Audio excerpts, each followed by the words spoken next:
Hey, what's going on, you guys? I just wanted to make a video, a little bit of market update and what I see down the line when it comes to near-term, short-term, 2023, 2024 transition. And so, first of all, after the FTX and SBF fallout, which is still ongoing and people are still concerned about if there's going to be any sort of, let's say, justice or appropriate punishment for FTX or the CEO, Caroline, who was spotted in New York. All the very interesting things that are surrounding this whole case. It's still ongoing, and something tells me it's going to continue ongoing. It's not going to be some easy, fast judgment or anything of that sort. Because this is the crypto industry, because this is not the industry where most of the elite level players are actually in, because this is more of a red-headed stepchild industry, right? The industry that they don't care about, that they don't want. I know that there's going to be a lot of people that are going to say, well, this is fraud, or this is the law in the terms of service, it said this and that. But this is what I have been trying to say, is that this is not that world that you thought that you were living in, right? This is not that world where you thought rules actually were enforced. As we see and as we grow into this world, we see that not all rules apply. Not all laws matter to every single person. With this FTX and SBF, whatever happens, don't find yourself in some sort of a meltdown. Understand the new landscape that you're in and get attuned to your senses, exactly what sort of a world this is, and what sort of a world, why you have a concern for it, because maybe you might be doing something about it.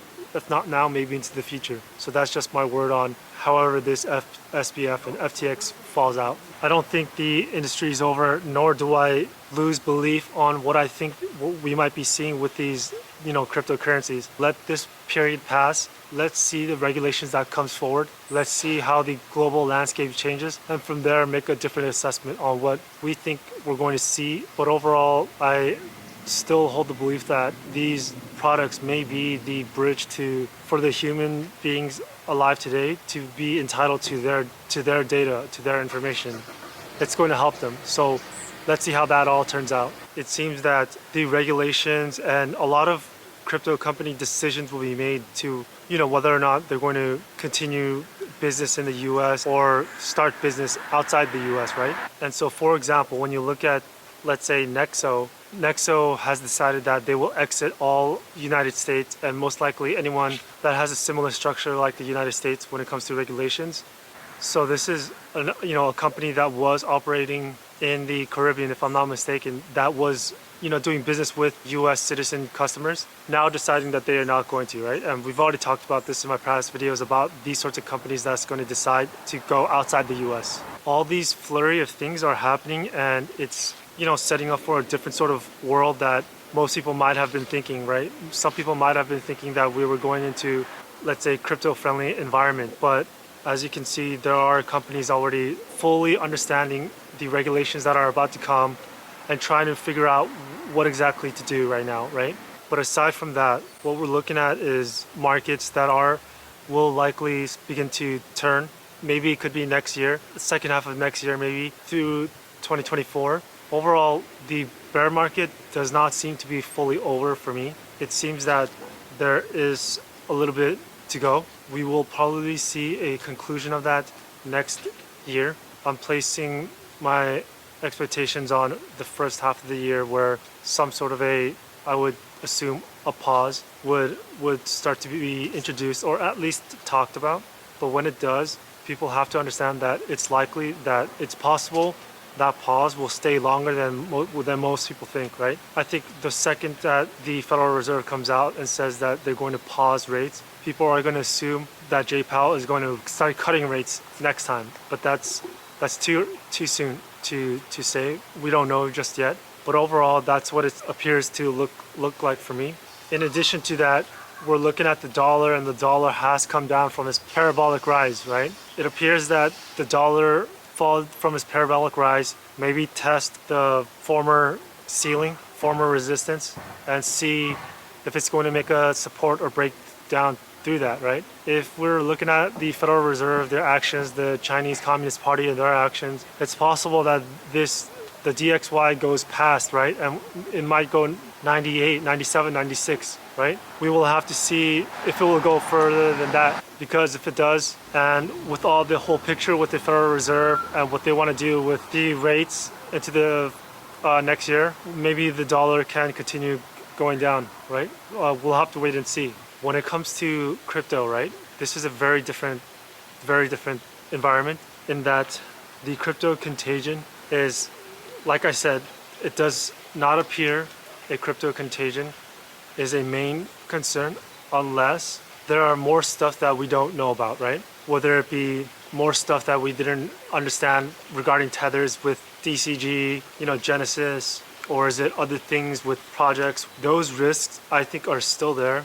All of the tethers are, somewhat still there. In a way, it almost seems as if this is a crapshoot, right? If the crypto markets start going back up, then many of these other companies might be able to make it through. If we somehow have some sort of a crash, margin calls start coming in and everything starts cascading, then we have like some sort of a contagion problem, right? And so that's my word of suggestion for anybody that's still in the crypto space or wanting to try and navigate that space. Now, overall, I think that when we're looking at companies, deciding to maybe leave or not do business in the United States, this was already a given. I think people already knew and understood this, and in a way waited for this day, right? It's not lost on anyone. The United States does not really want a whole decentralized everything. The way I see it is that, this beginning next year is going to be the beginning of very important time period, right? To me, 2020, 2021, 2022, these were pre-game, right? That was all pre-game. Beginning 2023 is, the real fourth turning stuff in my eyes, right? Because we have outlet of inflation out of the bottle.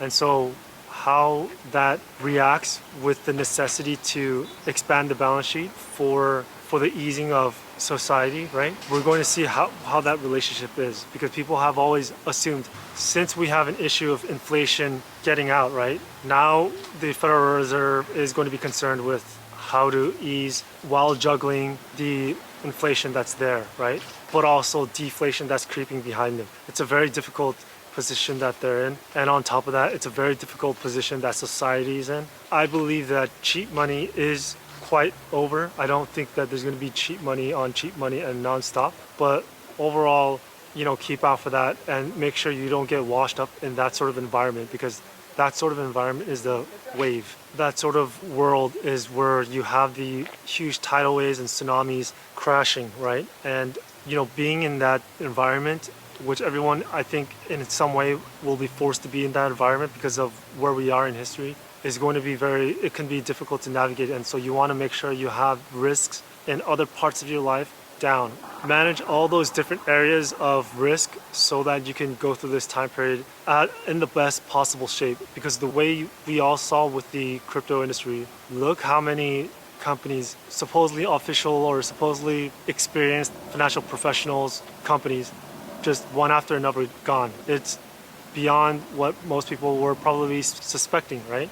In fact, all the lending companies where people were assuming that it was a bank account, if I'm not mistaken, they're almost all gone, right? And the smaller ones is ones that you maybe not even want to look at, right? And keep those sorts of thoughts in your mind and make sure you sort of keep tabs on everything, right? And that's all I have for this video for today, guys. If you guys found it useful, that's good. And hopefully you guys keep your ears and eyes open.